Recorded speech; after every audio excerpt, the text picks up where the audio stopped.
Hello YouTubers. Hey, welcome back to my channel, the Virginia Bushcrafter. If this is your first time here, this is a channel where we continue to learn and practice all of the wonderful, great skills of bushcrafting, prepping, and survival for the wilderness. If this is your first time here, hey, or if you've been here many times before, remember to hit that like button, share the video out, leave a comment if you're on a mobile phone, hype the video, and subscribe to the Virginia Bushcrafter if you have not done so. So guys, today I want to talk about solo overnight bushcrafting. Many times I've tried to get people to go out bushcrafting with me, and I'm telling them we're going into the bush. There are no porta potties, there's no water fountains. You will have to bring sufficient water, or you will have to go and source your water, filter it, purify it, yada, yada, yada, yada. So sometimes they're amenable to it, but for some reason they just don't do it. And I can understand that. There's always a fear of going into the unknown. So I'm going to talk about my experience when I first went into the bush. When I did my first overnighter, maybe 4 years ago in April, maybe 4 or 5 years ago, I'm not sure, but I did a lot of planning. I tested my gear before I went out. I knew exactly where I was going and so forth. But here's what I start off doing is proper planning and preparation. You've got to be ready to go into the bush. So the first thing I would suggest is that when you're going into the bush, go to a legal location. If you're on private property, make sure that you have permission to be on that property. And if you're on public land, make sure that you have the proper paperwork that allows you to be on the public land. So again, if you're on private property, have permission to be on that property. And of course, let the landowner know when you are there and when you are leaving. And if you're on public land, make sure that you have the proper paperwork, documentation, license, or whatever to be on that land. Now, the next thing that I did is choose a safe location. Now, by that, I mean there's something called the 4 W's. What I look for, first of all, is widow makers. When I go into the bush, I'm looking up at branches to see if there's any dead branches that possibly could fall on me. And then I'm looking for wildlife. I want to make sure that I'm not near a game trail, because animals will travel that day, or at night, going to get water or feed them or get food. So don't set up your camp next to a wildlife, any type of wildlife game trail. The next thing is water. Bring sufficient water with you, or know where water is and know how to source that water, filter that water, and purify that water. And lastly is the wind. Try to know which direction the wind is coming in. Now, I think honestly, there's not much you can do about the direction of the wind. I have gone in, set up my tarp to avoid the wind. An hour later, the wind is coming back in a different direction. So again, choose a safe location. Take into consideration widowmakers, wildlife, game trails, water, and the wind. Another thing you want to take into consideration is the weather.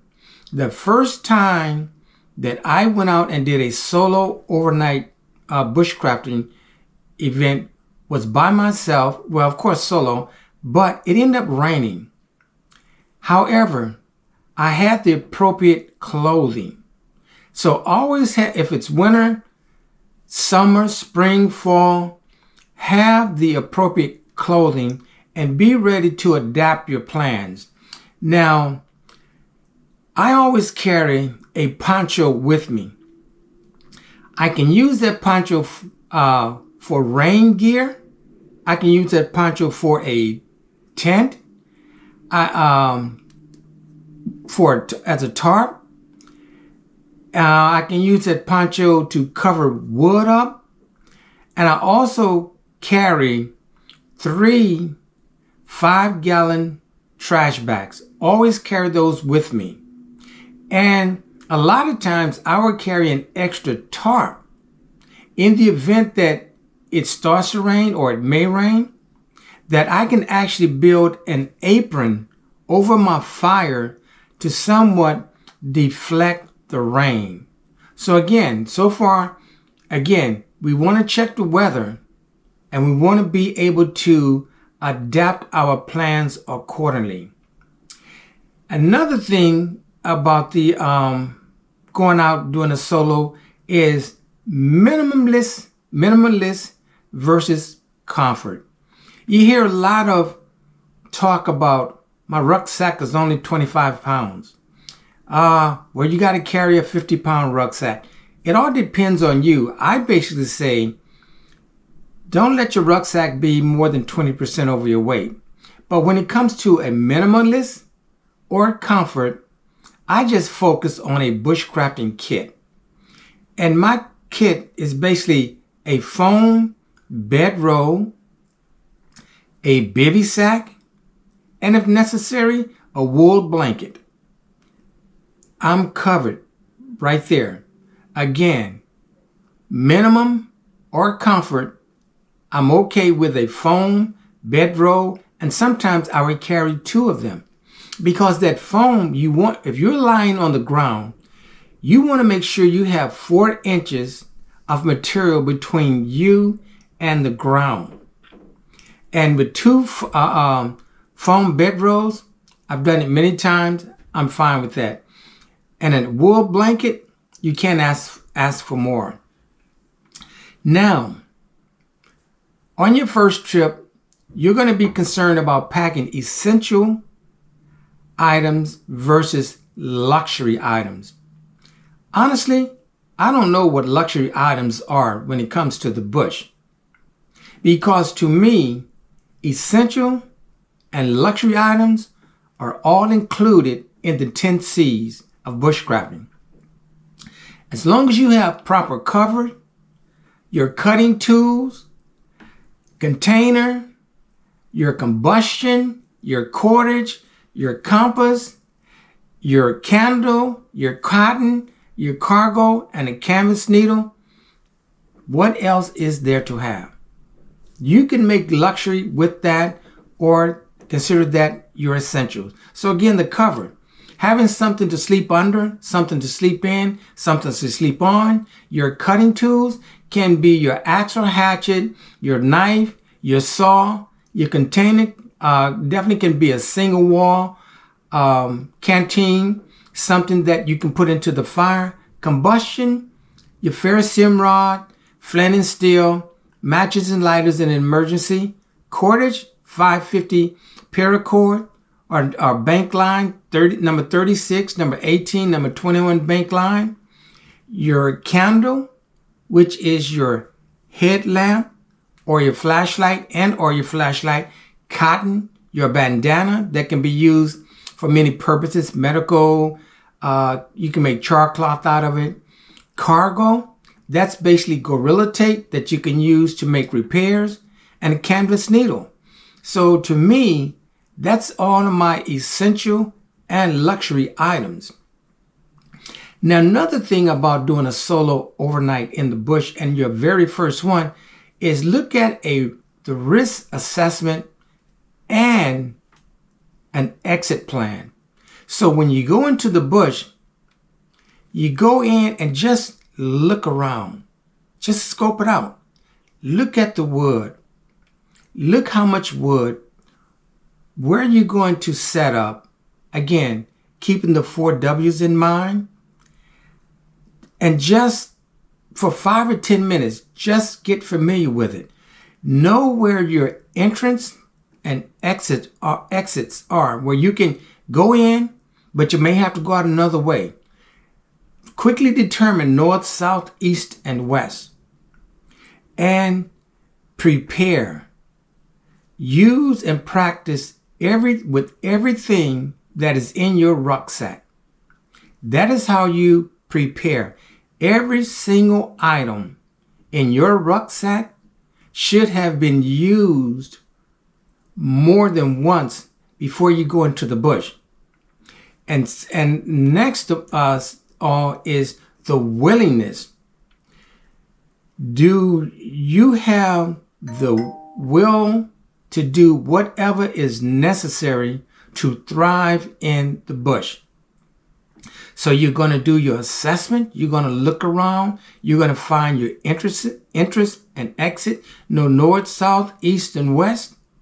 You have used every item that is in your rucksack or your backpack. And you have the willingness to do whatever is necessary to keep you safe and thrive in the bush. Then you are ready. So again, real quickly, planning and preparation.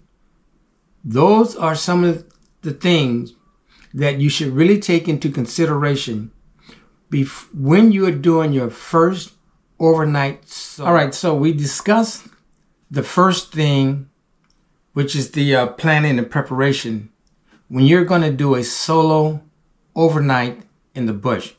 Now, the second thing that I take into mind is my shelter and my camp setup. Basically, debris shelter versus a tarp versus a tent.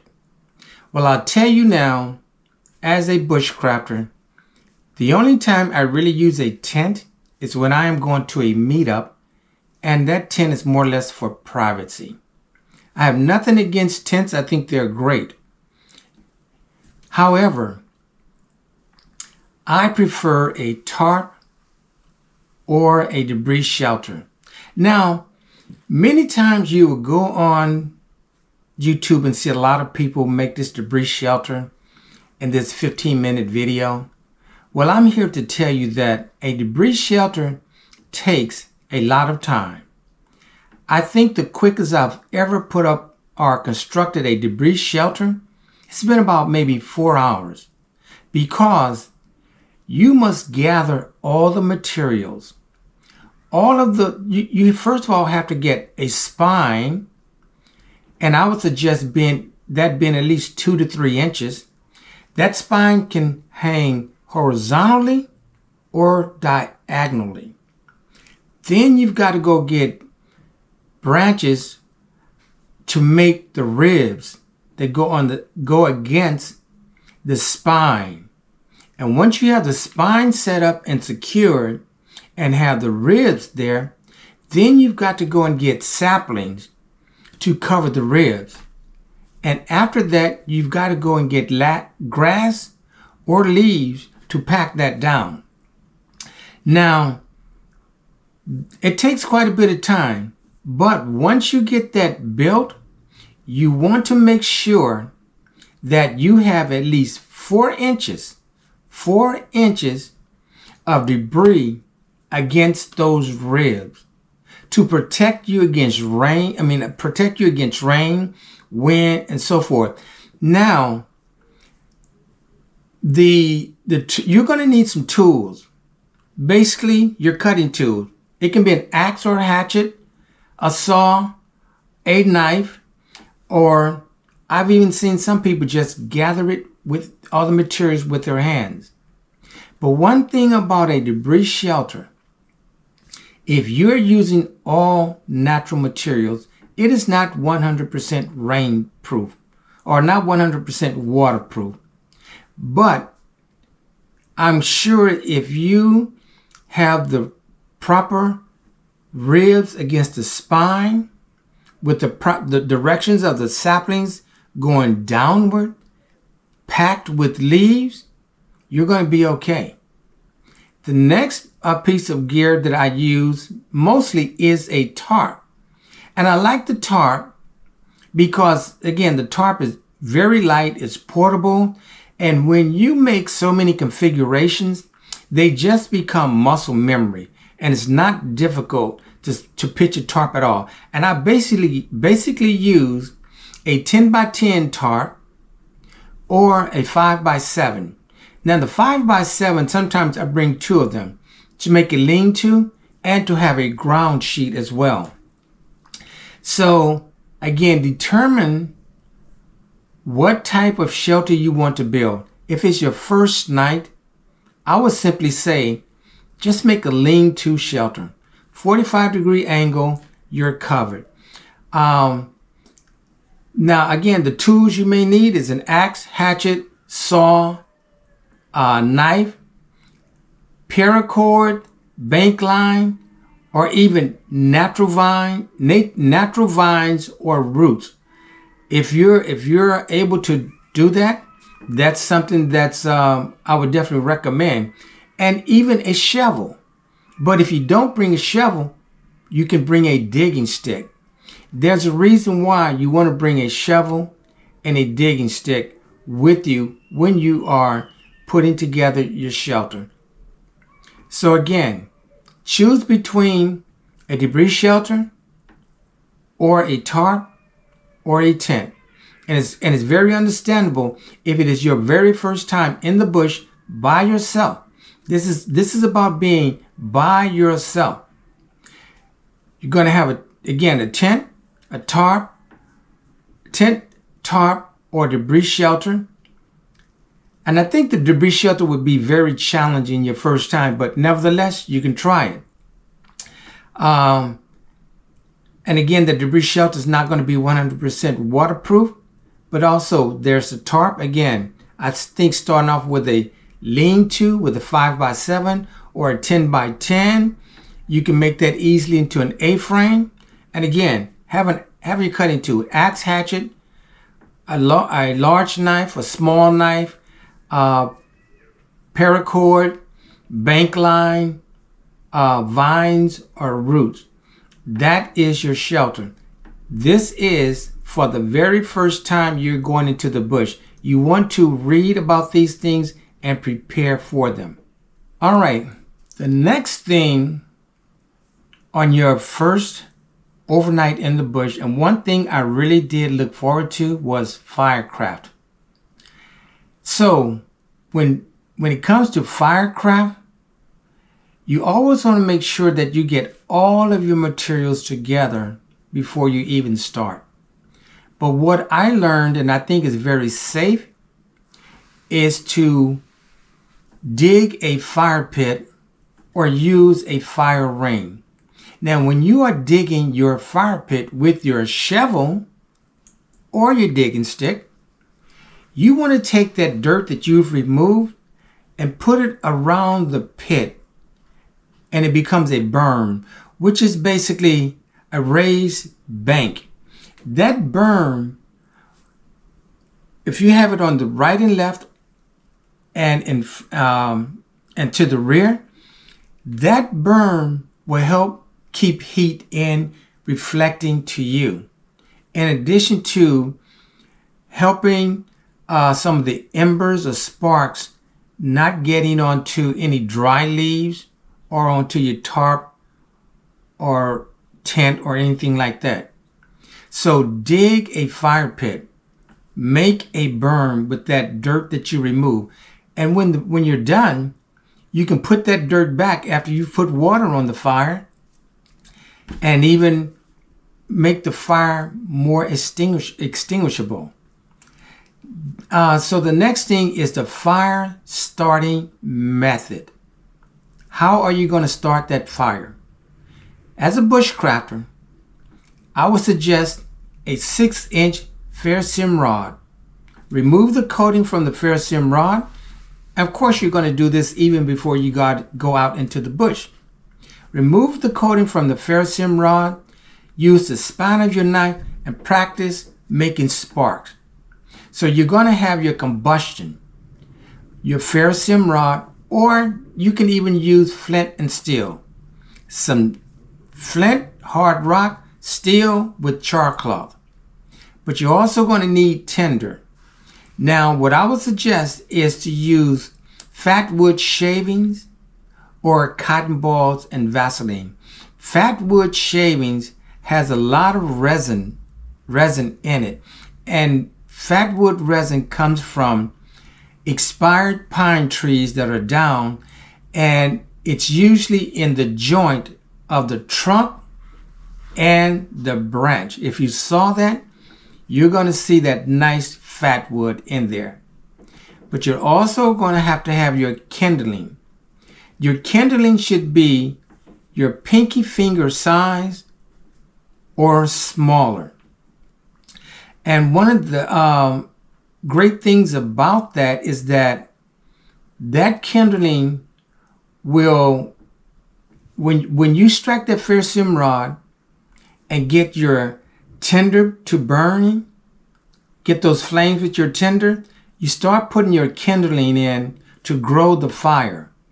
And once the fire gets to a size that it is burning through your kindling, that's when you add your fuel, and your fuel should be wrist size or larger.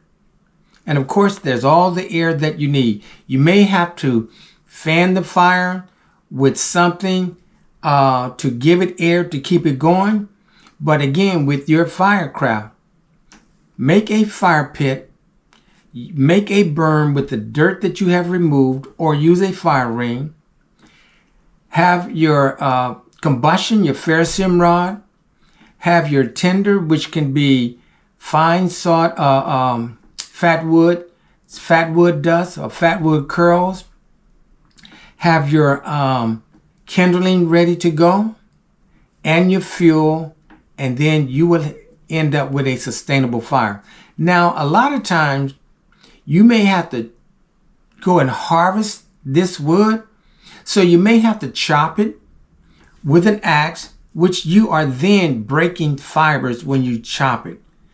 You may have to split the wood to get to the inside. If the outer portion is wet, you are then going with the grain of the wood, and then you may have to carve it, where you may use your smaller knife just to carve the feather sticks or the wood shavings. You also can use that small knife to make tent pegs or pot hangers.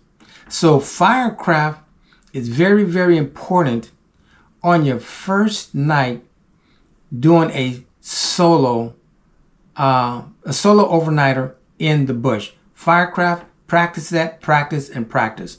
Practice until you cannot get it wrong. Now, of course, food and water, you got to have it.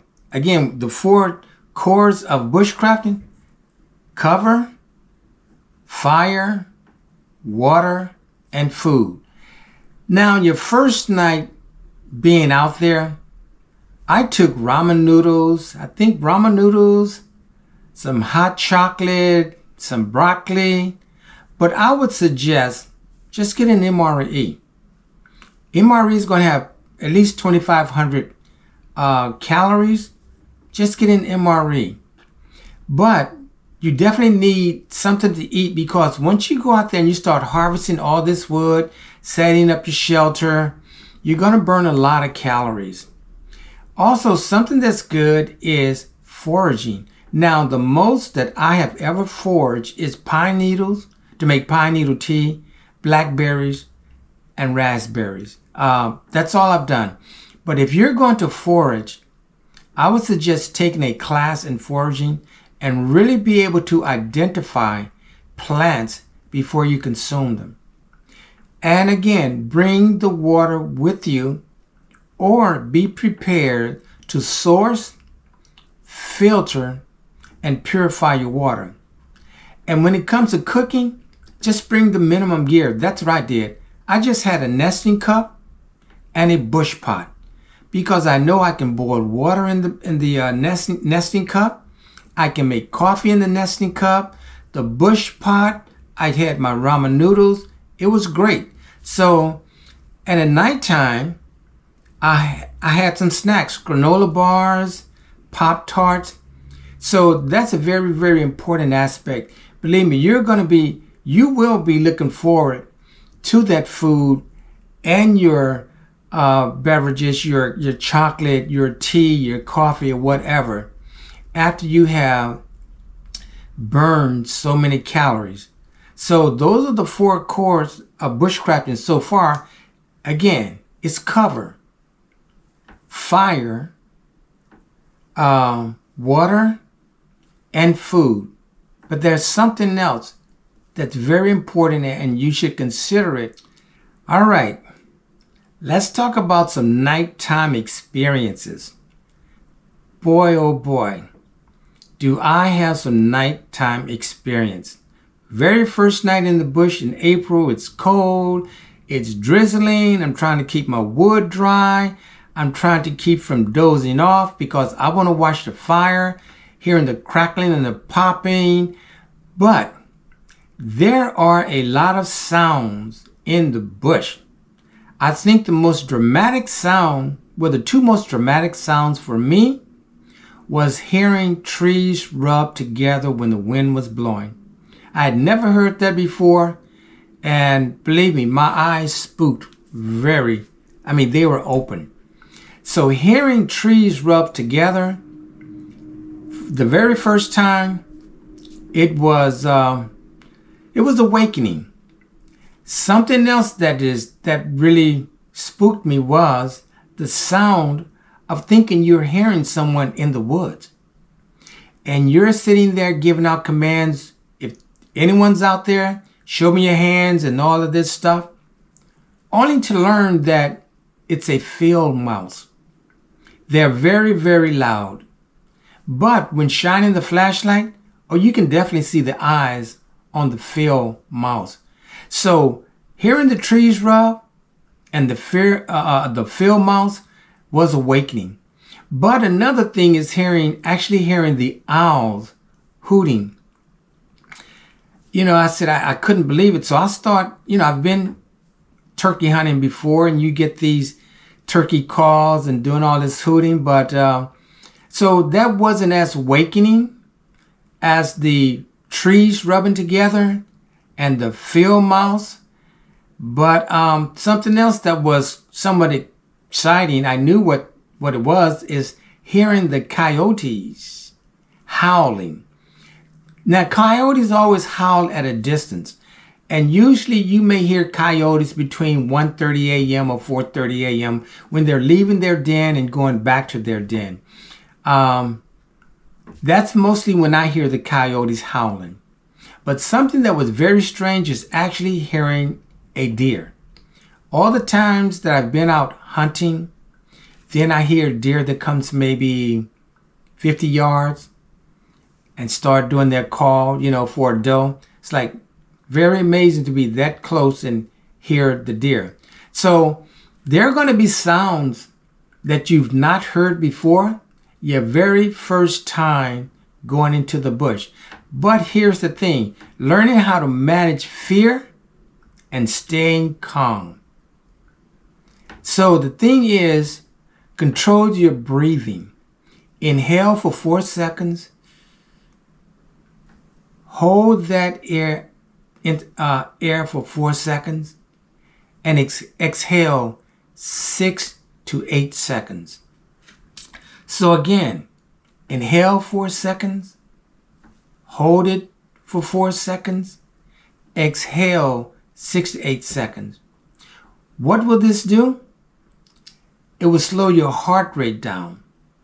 And it would tell your brain you're not in any immediate danger. That's right, it will calm you. Heart rate's going to go down. It's going to let your brain know you're not in any immediate danger. And also, if you hear a strange sound, pause before acting.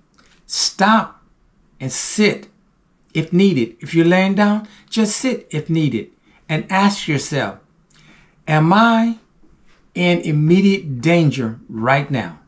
Just ask yourself that. Am I in immediate danger right now? And if you're not, give yourself time to think. You're not in immediate danger, so give yourself time to think. A calm, slow decision is almost always safer than a panicked one. So remaining calm, not making a fast decision, is much better than just panicking. But fear often comes from imagination. It can be so dark that you start seeing images when the trees start to move. Or you hear these sounds, such again as the trees rubbing together, the field mouse. You know, the fear of the unknown. You're going to have that your very first time out there. Also, luckily, I've never had a wildlife encounter. But be prepared for that. Have bear spray. If not bear spray, some type of spray. Because you can run across a fearless raccoon that just won't retreat. But if you spray them even with some pepper spray, they're going to go the opposite direction. But again, I think bear spray would be better. I always carry a large spear with me. Now I use that spear for walking support, but I have that spear in particular if you get a very stubborn raccoon or some other animal. You want to be able to use that first to ward that off before you pull out any type of firearm. And if you are soloing, your first night soloing, I'll tell you, yes, I had a sidearm as well as a shotgun. You want to be able to make sure that you can protect yourself against all possible harm. And one way to avoid a lot of fear is that I still do it to this day. When I pitch my tarp, I pitch it so that I am only 3 feet from the fire.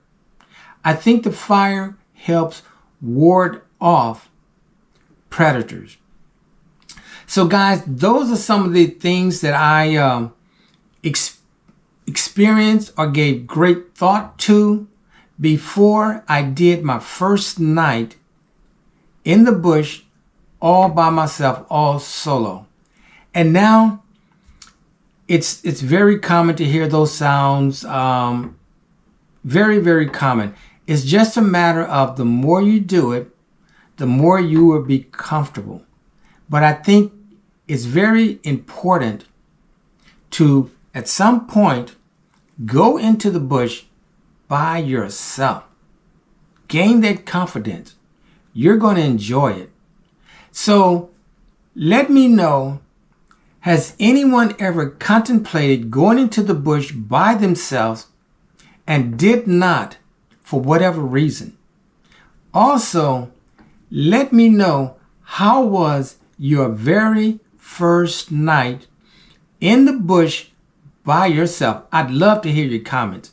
So again, if you haven't been into the bush, you want to go into the bush by yourself, you've been contemplating the bush, I hope this video will help you and encourage you to just go out there and explore. Now again, also, when you go into the bush by yourself, you don't have to go a mile into the bush. Go to an area that you can still see your vehicle. I think the very first time I went into the bush, I was maybe 200, not more than 250 yards from my vehicle. I could just walk out to the road, which is about maybe 50 yards, and then walk maybe 200 yards to my vehicle. Yeah, guys, so let me know if you haven't been into the bush by yourself. Why do you think you will? And if you have been into the bush by yourself, let me know how it was on the very first night, all by yourself. Again, I'd love to hear your comments. So with that said, guys, I'm going to head out of here. I'm going to see you in the bush tomorrow. And remember to like, comment, share, hype, and subscribe to the Virginia Bushcrafter. Stay safe, everyone. I'll see you in our favorite place, the bush.